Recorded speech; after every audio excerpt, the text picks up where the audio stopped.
Somewhere beyond the noise of the day, beyond the final thought before sleep, a quiet journey is about to begin. The midnight vessel waits patiently in the dark. Lanterns glow softly. You're welcome to rest here, to breathe slowly. Welcome back to the deck of the midnight vessel. Tonight, our compass doesn't point toward the frozen north or the distant nebulae of deep space. Instead, the ship is turning inward, crossing a threshold that is perhaps more mysterious than any galaxy we have visited. We are sailing toward the inner horizon, the vast, unmapped world of the human mind. As the lanterns on the deck cast a warm, flickering amber glow, take a deep breath of the quiet night air. Behind us lies the noise of the external world. Ahead of us lies the silent architecture of memory. To understand how we remember, we must first look at the engine of our existence, the brain. It is a 3-pound universe of unimaginable complexity, protected by the bone of the skull, as if it were a precious cargo within the hull of a ship. It is not merely an organ, it is an electrochemical machine that never truly sleeps. Within this small space, there are approximately 86 billion neurons, nerve cells, that act as the primary sailors of our inner sea. To put that in perspective, there are roughly as many neurons in your brain as there are stars in the Milky Way galaxy. Each of these neurons is a tiny world unto itself, reaching out to its neighbors through thousands of thin, branching arms called dendrites and axons. As the midnight vessel glides through the mist of the subconscious, imagine these 86 billion neurons as distant lanterns across a vast ocean. They are constantly communicating, not through words, but through pulses of electricity and whispers of chemistry. When you experience a moment, the scent of rain, the melody of a song, or the warmth of a hand, your neurons fire in a specific rhythmic pattern. This is an action potential, a tiny spark of electricity that travels down the long tail of the neuron. When it reaches the end, it must cross a microscopic gap called a synapse. To bridge this gap, the neuron releases chemical messengers known as neurotransmitters. This is the ink with which your life story is written. Every thought you have ever had, every face you have ever recognized, is essentially a complex symphony of these tiny sparks and chemical whispers. The brain is divided into specialized territories, much like the different decks and cabins of our vessel. At the very surface lies the cerebral cortex, a wrinkled layer of grey matter that handles our highest levels of thinking and perception. Beneath it, tucked away in the deeper, older parts of the brain, are the structures that govern our emotions and our survival. But memory is not stored in just one cabin. It is a distributed network, a grand connectome that spans the entire organ. A single memory of a summer afternoon isn't kept in one cell. It is a pattern of connections spread across the visual cortex for the colors, the auditory cortex for the sound of the wind, and the limbic system for the feeling of peace you felt. But how does a fleeting second become a permanent part of us. This is the process of encoding, the first step in building a memory. Think of it as the moment the brush first touches the canvas. At any given time, your senses are bombarding your brain with millions of bits of information. The brain is a master filter. If it remembered everything, it would be overwhelmed by the noise. Only the things we pay attention to, or the things that carry deep emotional weight, are granted passage into the deeper layers of the mind. This is the threshold we are crossing tonight. We are following the journey of a single moment as it enters the mind, struggles to stay alive, and eventually seeks a home in the long-term archives of your identity. The mind is not a static library. It is a living, breathing forest that is constantly pruning and growing. Every time you learn something new, the physical structure of your brain changes, a phenomenon we call neuroplasticity. New bridges are built, old ones are strengthened, and useless paths are reclaimed by the silence. You are, quite literally, a different person than you were when we first set sail tonight. Your brain has already begun to weave the sound of my voice and the hum of the ship into the fabric of your evening. We have seen the scale of the inner stars and the complexity of the electrochemical storm. Now we must move deeper, past the gateway of perception, to find the place where memories go to wait for the morning. The voyage into the self has only just begun. Rest now as we drift toward the silent center of who you are. We are navigating the sensory threshold, the delicate boundary where the chaotic energy of the outside world is translated into the quiet language of the mind. Every second, our senses are bombarded by a staggering amount of data. It is estimated that our nervous system is hit by nearly 11 million bits of information every single second. If the brain were to try and store all of it, the vessel would be overwhelmed by the sheer weight of the noise. To survive, the mind must be an expert gatekeeper, a master of the art of forgetting just as much as the art of remembering. Imagine the hull of our ship as your own skin and the windows as your eyes. Outside, there is a constant stream of photons, pressure waves, and chemical molecules, but your brain does not see light or hear sound in the way we think.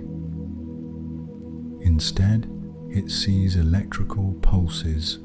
The first step of any memory is transduction, the process where specialized receptors in your eyes, ears, and skin convert physical energy into the electrical currency of the neurons. This raw data first arrives at the brain's grand relay station, the thalamus.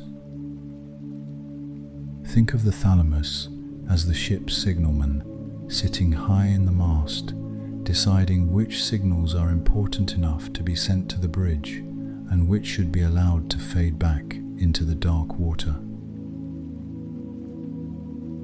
Before a moment can even be considered for long-term storage, it must pass through the sensory register. This is the most fleeting form of memory, a ghost of a sensation that lasts only for a heartbeat. We have a specific cabin for each sense. There is the iconic memory for our vision, a literal afterimage that lingers for less than half a second. When you see a flash of lightning, it is your iconic memory that allows the image to persist just long enough for your brain to recognize the shape. Then there is the echoic memory for our hearing. It is a bit more patient, lasting for perhaps 3 to 4 seconds. This is why, when someone speaks to you and you weren't fully listening, you can sometimes hear their last few words in your mind's ear.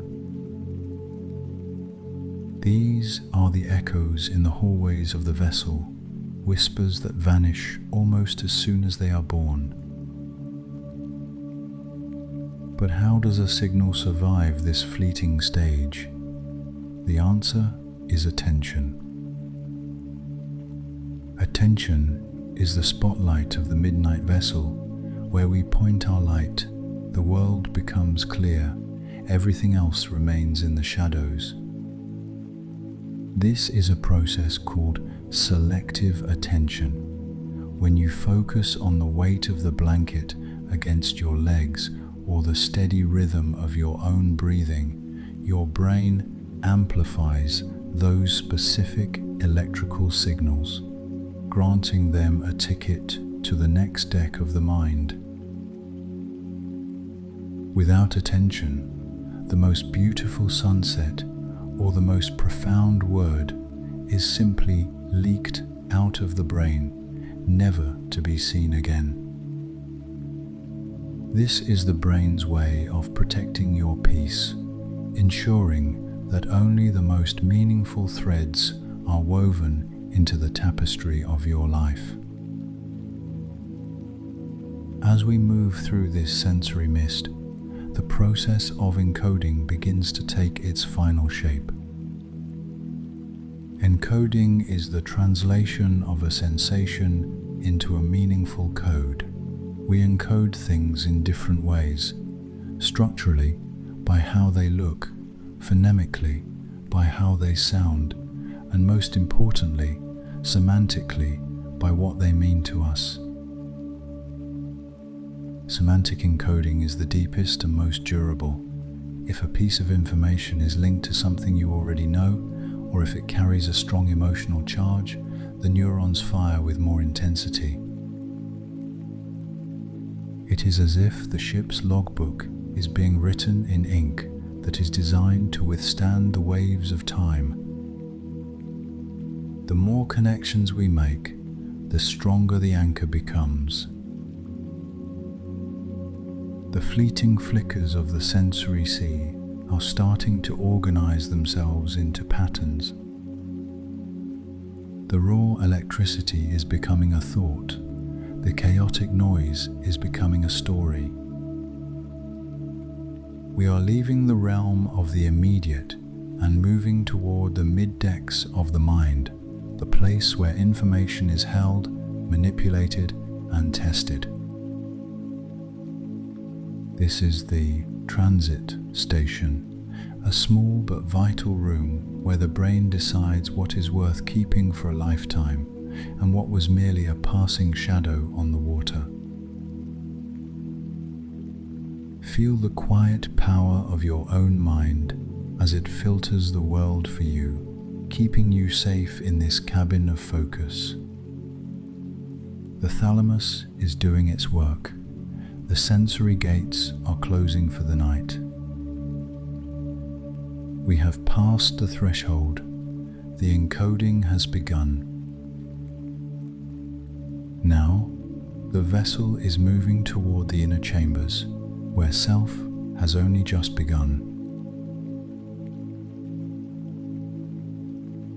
We have moved past the sensory gates and entered the first active processing chamber of the human mind, working memory.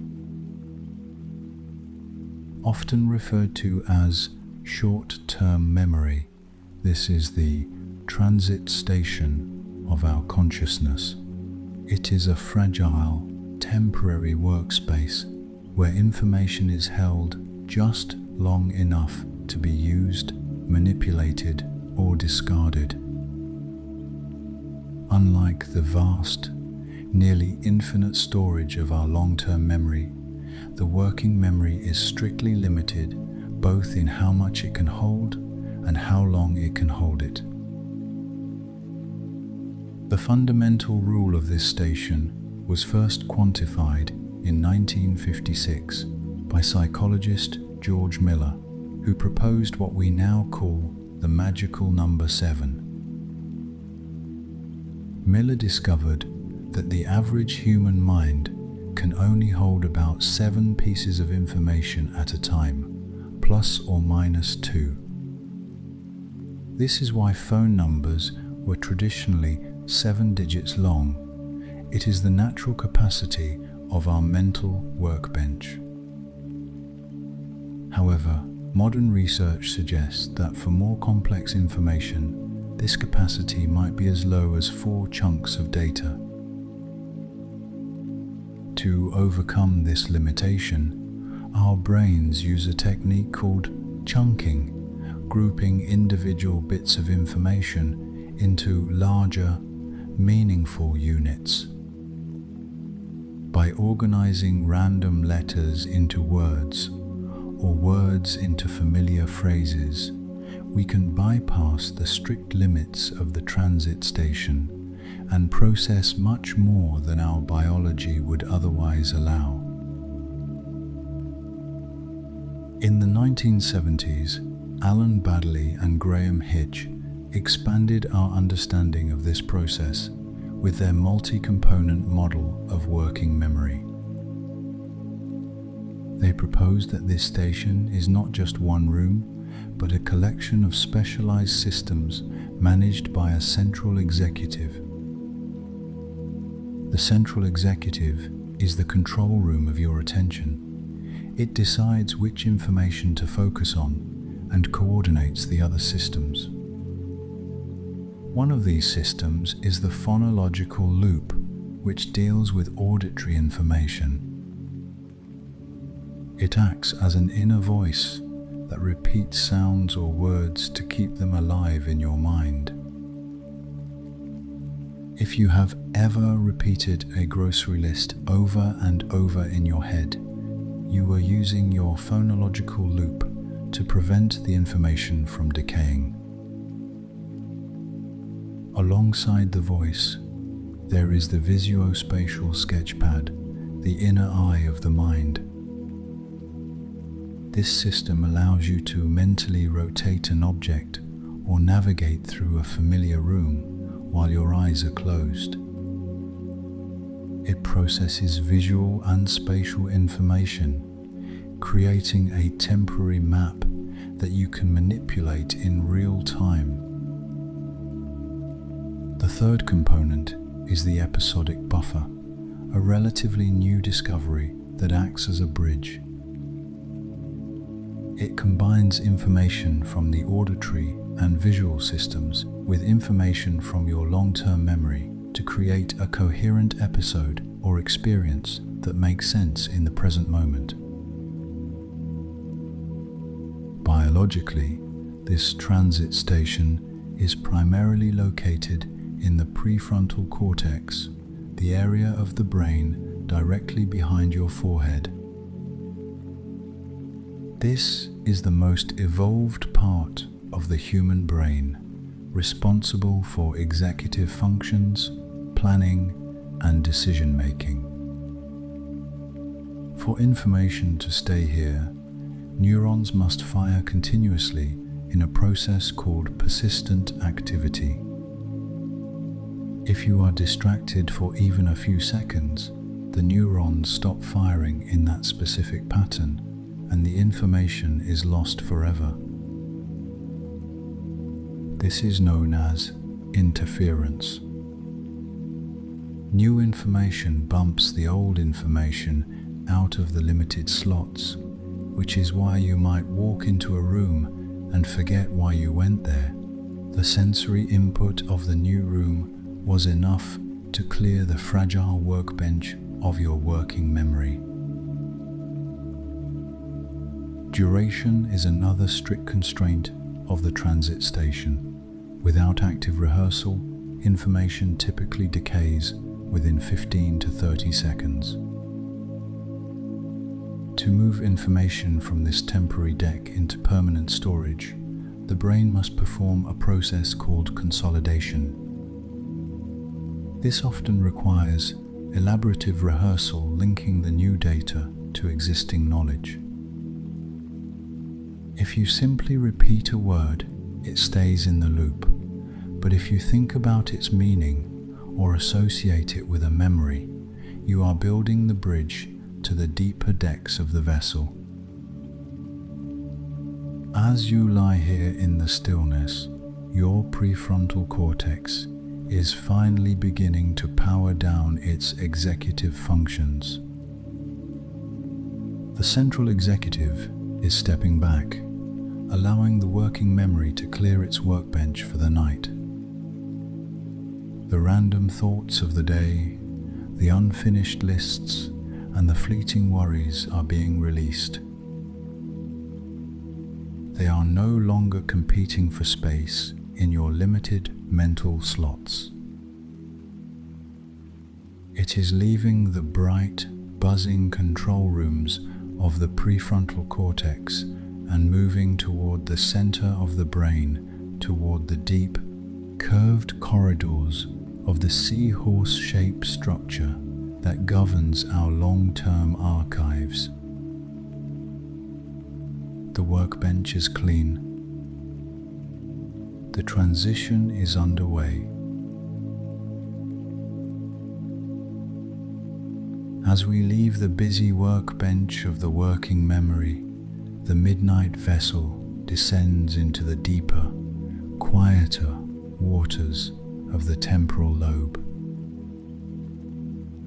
Here, tucked away in the inner folds of the brain, lies a small, curved structure that is the ultimate architect of your history, the hippocampus. Its name comes from the ancient Greek word for seahorse, reflecting its elegant, curved shape. Despite its small size, this organ is the grand librarian of the mind, responsible for taking the fleeting pulses of the present and turning them into the permanent records of the past. The importance of the hippocampus was tragically discovered through one of the most famous cases in medical history, a patient known as HM. In the 1950s, to treat severe epilepsy, HM had his hippocampus removed. The result changed our understanding of memory forever. While HM could still remember his childhood and hold a conversation for a few minutes, he lost the ability to form any new memories. He lived in a permanent now, where every person he met and every story he heard was for the first time, every time.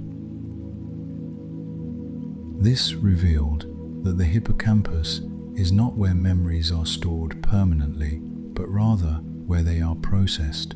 It is the gateway, the essential index that decides what becomes a part of you. The librarian's primary job is a process called relational binding. When you experience something, for example, a quiet dinner, the visual cortex sees the candlelight, the auditory cortex hears the soft music, and the olfactory bulb captures the scent of the food. Without the hippocampus, these would remain as disconnected fragments of data. The librarian gathers these disparate threads and binds them together into a single, cohesive episode. It creates a link between what, where, and when, ensuring that your memories are not just a pile of loose papers, but a bound book that tells a story. Beyond organizing events, the hippocampus is also our internal GPS. Within its layers are specialized place cells and grid cells. These neurons fire only when you are in a specific location, creating a mental map of your surroundings. This is why our memories are almost always tied to a sense of place. When you remember an old friend, the librarian doesn't just show you their face, it recreates the room you were in, the street where you walked, and the space between you. This spatial awareness is why we often retrace our steps in our mind to find a lost object. We are asking the librarian to look through the map it has drawn. However, the hippocampus is also a fragile structure. It is highly sensitive to the hormone cortisol, which is released during times of high stress.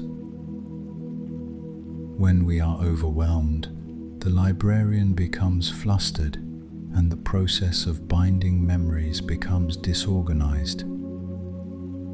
This is why it is often hard to remember the details of a stressful event. On the other hand, in the stillness of the night, when the cortisol levels drop and the vessel is steady, the librarian works at its best. It begins the slow, rhythmic task of moving the day's indexed events from its temporary shelves toward the long-term storage of the neocortex. This transition is known as standard consolidation. The hippocampus acts like a bridge, keeping the memory alive, while the cortex slowly learns to store the information on its own. Over weeks, months, or even years, the memory becomes hippocampal independent. It is as if the book has finally been moved from the librarian's desk to the main archives of the Grand Library. Once a memory is fully consolidated, it no longer needs the hippocampus to be recalled. It has become a permanent part of the ship's structure. As you sink deeper into the comfort of your bed, the librarian is beginning its nightly shift. The distractions of the day have faded, and the gateway is clear. It is sorting through the sensations we explored in the earlier decks, deciding which ones are valuable enough to be bound into your life's narrative. The seahorse-shaped keeper of your story is steady, patient, and precise. The mid-decks are becoming quiet. The librarian is finishing its index for the hour. Now, the journey moves toward the physical level, the microscopic changes where thoughts actually become physical matter. We are heading toward the silver threads, where the architecture of the mind is built, atom by atom. The night is calm, the librarian is at peace, and your story is in safe hands. We are now descending from the grand archives of the hippocampus into the microscopic foundations of the mind. Here, memory stops being a story and starts becoming a physical structure. If we were to look through the hull of the midnight vessel at this level, we would see a vast, shimmering web of billions of silver threads. This is the connectome, the physical map of who you are. At this scale, every time you learn a new fact or experience a new moment, You are literally resculpting the physical matter inside your head. This extraordinary ability of the brain to change its own shape is known as neuroplasticity. The building blocks of these silver threads are the synapses, the microscopic gaps between two neurons. An individual neuron can have up to 10,000 of these connections, creating a network more complex than any computer ever built. When a memory is being formed, an electrical signal travels down one neuron and reaches the synapse. To cross the gap, it releases a flood of chemicals, but a single firing is rarely enough to create a lasting memory. To make a connection permanent, the brain follows a fundamental rule first proposed by psychologist Donald Hebb in 1949. Neurons that fire together wire together. This wiring together is a process scientists call long-term potentiation, or LTP. Imagine a path through a dense forest. The first time someone walks it, the grass barely bends, and the path is hard to see. But as more people walk the same route, the grass stays down, the dirt becomes packed, and eventually it becomes a clear highway. LTP works the same way. When two neurons communicate frequently, the connection between them becomes physically stronger. The receiving neuron actually grows more receptors, making it more sensitive to the signal, while the sending neuron becomes more efficient at releasing its chemical message. This is the physical birth of a memory, a reinforced bridge of protein and electricity that allows a thought to travel more easily than it did before. But the silver threads need more than just a bridge. They need insulation.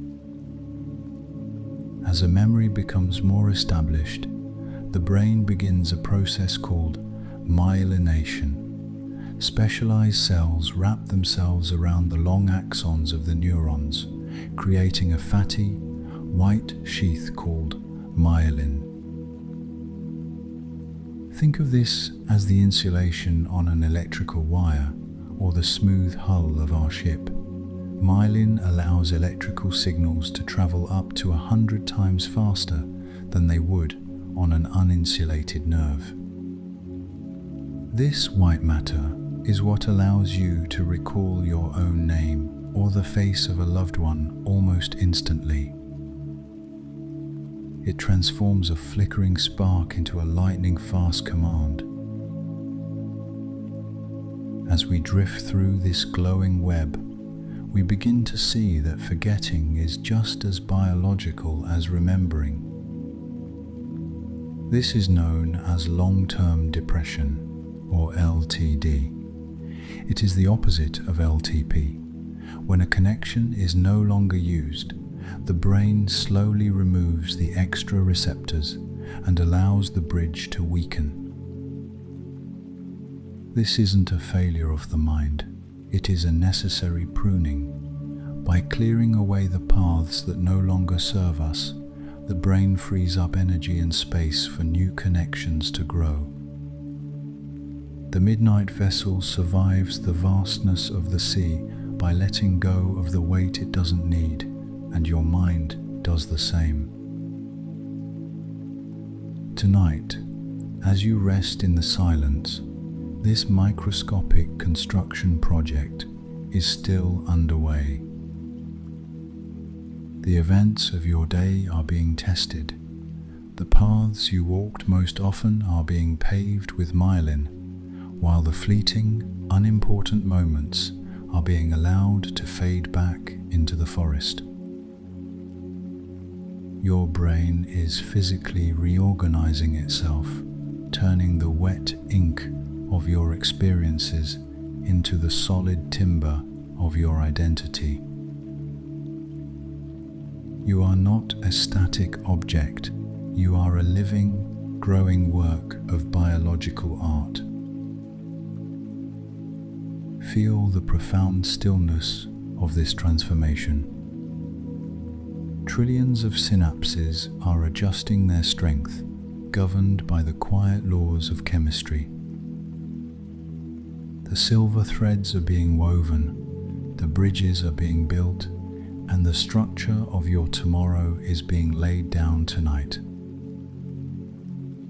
We have understood the hardware of the mind, the physical wires that hold our stories. But an atmosphere is more than just wires and wood. It is also the light that fills the room. Now, we must move toward the most vibrant part of our inner map, the place where emotions act as the ink, coloring our memories with the hues of joy, fear, and love. We are heading toward the texture of feeling, where the librarian and the architect meet the heart. The ship is steady, the night is deep, and the weaving continues. As the midnight vessel sails into the warmer, more vibrant currents of the limbic system, we begin to understand why some moments are lost, like grains of sand, while others remain as vivid as a lighthouse in the dark. This is the texture of feeling, the profound biological link between what we feel and what we remember. In the geography of the brain, the hippocampus, our librarian does not work alone. Nestled directly beside it is a small, almond-shaped structure called the amygdala.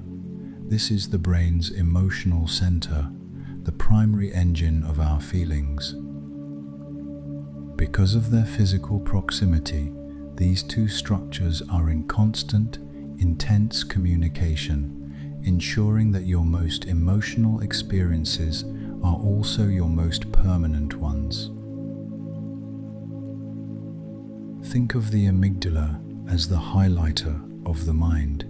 When an event carries a strong emotional charge, whether it is the sharp spike of fear, the warmth of love, or the sting of a loss, the amygdala signals the brain that this specific moment is critical for survival. It triggers the release of stress hormones, particularly adrenaline and norepinephrine. These chemicals do not just make your heart race, they act as a biological ink that stamps the memory into the neurons with far greater intensity than a mundane, everyday event. This is a process known as emotional arousal, and it explains why you might forget what you ate for lunch a week ago, but can vividly remember every detail of a moment that changed your life years ago. This phenomenon creates what psychologists call flashbulb memories. These are highly detailed, exceptionally vivid snapshots of the moment we learned of a shocking or emotionally significant event. When a flashbulb memory is formed, the brain captures not just the event itself, but the entire scene, where you were, who you were with, and even the scent of the air. While these memories feel incredibly accurate, science shows they are not perfect recordings. Instead, they are reconstructed with a heavy emphasis on the feeling rather than the cold facts. The amygdala prioritizes the lesson of the emotion over the accuracy of the detail, ensuring that the impact of the moment remains as part of your core identity. From an evolutionary perspective, this system is a survival mechanism.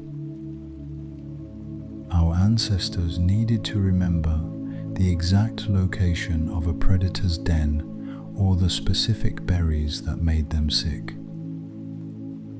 Those who remembered the emotional lessons survived to pass on their genes, but in the modern world, this same mechanism applies to our joys and our social connections. The release of oxytocin, the hormone of bonding, also strengthens the hippocampal pathways. This is why the memories of those we love are often the most resilient, surviving even when other parts of the library begin to fade. The texture of the feeling creates a physical shield around the memory, protecting it from the pruning process we discussed in the earlier decks. However, there is a complex side to this emotional tagging. When emotions are too intense, as in the case of trauma, the amygdala can become hyperactive, causing memories to be stored in a fragmented, intrusive way. Instead of being neatly filed away in the library, these memories remain raw, easily triggered, and felt as if they are happening in the present. This is where the importance of the Midnight Vessel's quiet voyage becomes clear. For a memory to be properly smoothed out and integrated into your life story, the brain needs the stillness of the night. It needs a time when the amygdala can lower its guard and allow the librarian to process the feelings without the chaos of the day. As you lie here, the emotional echoes of your day are starting to settle. The brain is beginning to distinguish between the signal of important feelings and the noise of passing irritations. The amygdala is whispering its final instructions to the hippocampus, marking the chapters that truly matter. This collaboration between the heart and the mind is what gives your life its continuity and depth. You are not just a collection of facts, you are a collection of meaningful echoes held together by the strength of your feelings. The cabin is quiet, and the vibrant colors of the emotional sea are fading into a soft, monochromatic piece. The architecture of your memory is nearly complete for the day. But there is one final, crucial step that can only happen in the deepest parts of our voyage. The night shift is about to begin. We are heading toward the realm of sleep, where the brain performs its nightly miracle of restoration and cleanup. The Midnight Vessel has now reached the quietest part of the inner sea, where the surface is as still as glass, and the stars of the mind seem to watch in absolute silence. While your body lies heavy and relaxed in the cabin, your brain is far from dormant. In fact, as you enter the deepest realms of rest, a dedicated night shift begins a complex, highly organized process of data management that is essential for your identity. It is during these hours of darkness that the short-term impressions of the day are transformed into the long-term wisdom of a lifetime. This is the process of system consolidation, a nightly miracle that ensures your vessel is ready for the challenges of tomorrow. The first phase of this work occurs during NREM, or non-rapid eye movement sleep. In this state, the brain performs what scientists call the hippocampal neocortical dialogue. Imagine the hippocampus, the librarian we met earlier, handing over the day's bound books to the neocortex, the vast permanent archives located on the brain's outer surface. Using a rhythm called sharp wave ripples, the hippocampus replays the events of the day at high speed. The neurons that fired while you were experiencing a moment fire again in the exact same sequence, but much faster, as if the brain is practicing while you rest. During this dialogue, the brain produces sleep spindles, brief bursts of rhythmic electrical activity generated by the thalamus. These spindles act as a protective shield, effectively closing the gate to the outside world. They block out external noises, so the brain can focus entirely on the delicate task of moving information into long-term storage. But there is also a physical cleaning happening that science has only recently begun to understand. This is the glymphatic system, the brain's unique plumbing network that only becomes active during deep sleep. While you are in the quietest part of your rest, the space between your brain cells actually increases by up to 60%. This allows cerebrospinal fluid to rush in and wash away the metabolic waste and toxic proteins like amyloid beta that accumulated during your waking hours. It is a literal washing of the decks, ensuring that the architecture of your mind remains clean and efficient for the coming day. Without this nightly rinse, the library becomes cluttered, the air becomes heavy, and the connections between your memories begin to fray. As the night progresses, the work shifts into the REM phase, the realm of dreams. If NREM is about storing the data, RM is about integrating and cross-referencing it. During REM sleep, the brain begins to weave the new memories into the existing web of everything you already know. It looks for distant patterns, making strange and creative connections between the new person you met today and a friend you knew a decade ago. This is also the time of the synaptic homeostasis hypothesis. Throughout the day, your synapses grow larger and more demanding as they absorb new information. During sleep, the brain performs a global downscaling. It carefully weakens the unimportant connections while protecting the ones that carry significant meaning. It is a process of selective pruning, ensuring that the signal of your life remains clear and the noise of the mundane is washed away into the dark water. Now, as the night shift completes its work, the midnight vessel enters the most peaceful chamber of all, the silent library.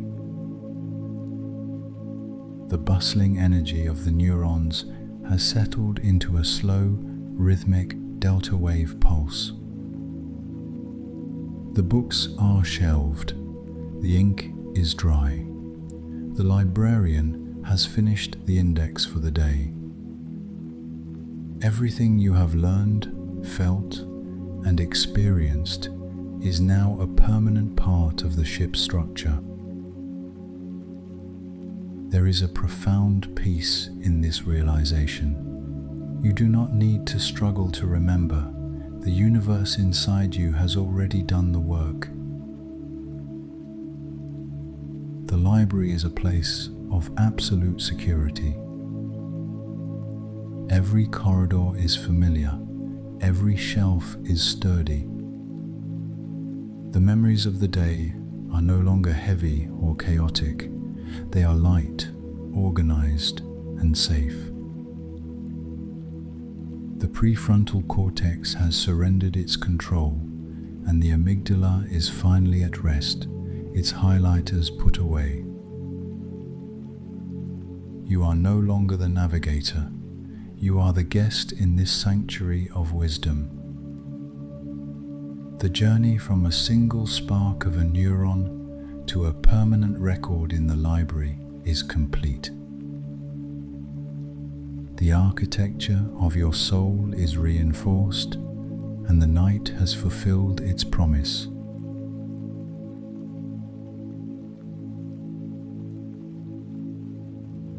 And now, our journey gently slows.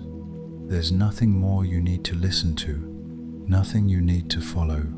The vessel will continue drifting quietly through the night, carried by rain and distant stars. You can allow your thoughts to fade and rest as long as you need. We'll remain here with you, moving softly until sleep arrives.